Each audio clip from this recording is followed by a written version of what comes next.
tragedy. It's the oldest form of literary art. Its origins are in the Greek legends. Its defining convention is the building of grief and the climax involving death and loss. Many involve themes of fate and intervention by the gods.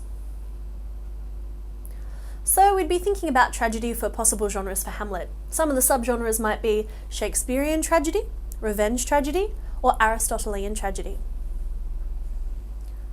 Shakespearean tragedies are not fated or caused by the gods. Shakespeare only has his foolish characters claim to believe in fate.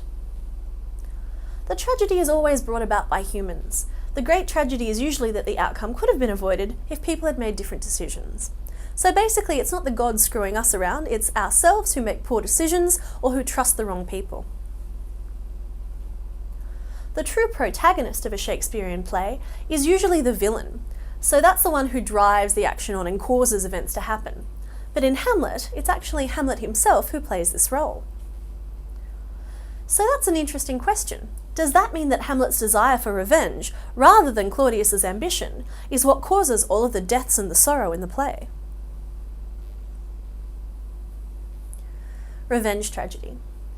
Revenge tragedy is very popular in the Elizabethan and Jacobean eras. It's also a really good fit for Hamlet because it's considered one of the best examples of revenge tragedy. But Hamlet actually did help to define the genre, so it's a bit of a chicken and an egg thing. It's no surprise that Hamlet fits revenge tragedy so well. So, revenge tragedy involves the secret murder of a ruler. The victim's ghost visits a younger kinsman, usually a son. The avenger struggles to be stoic and manly about their new responsibility. The murderer and the avenger scheme against each other with a slowly rising body count. The avenger or a support character falls into either real or feigned madness, so that could possibly account for both Hamlet and Ophelia. And at the end, violence erupts, so in the Renaissance this often coincides with a masque or a festivity. In Hamlet's case, it would be the fencing match. A catastrophe wipes out the entire cast, including the avenger. Aristotlean tragedy. So this is when a hero, usually of high birth, who is neither totally good nor totally evil, meets their downfall because of a tragic weakness, which sets them on a path of inescapable fate brought on by the gods.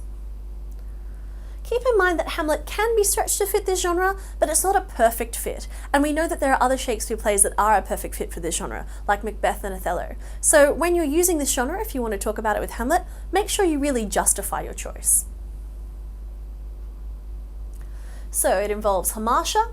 That means the hero must have a tragic flaw, like jealousy or maybe the inability to make a decision. They must have hubris, which is overbearing pride. There is an anagnoresis, which is the unfolding or the denouement of their fate. And it can also be when the hero learns a lesson as a result of their downfall. Peripeteia. A sudden change, surprise, or reversal of circumstances occurs. There's a nemesis, which is a source of harm or ruin, sometimes retributional justice, which is a fate that cannot be escaped.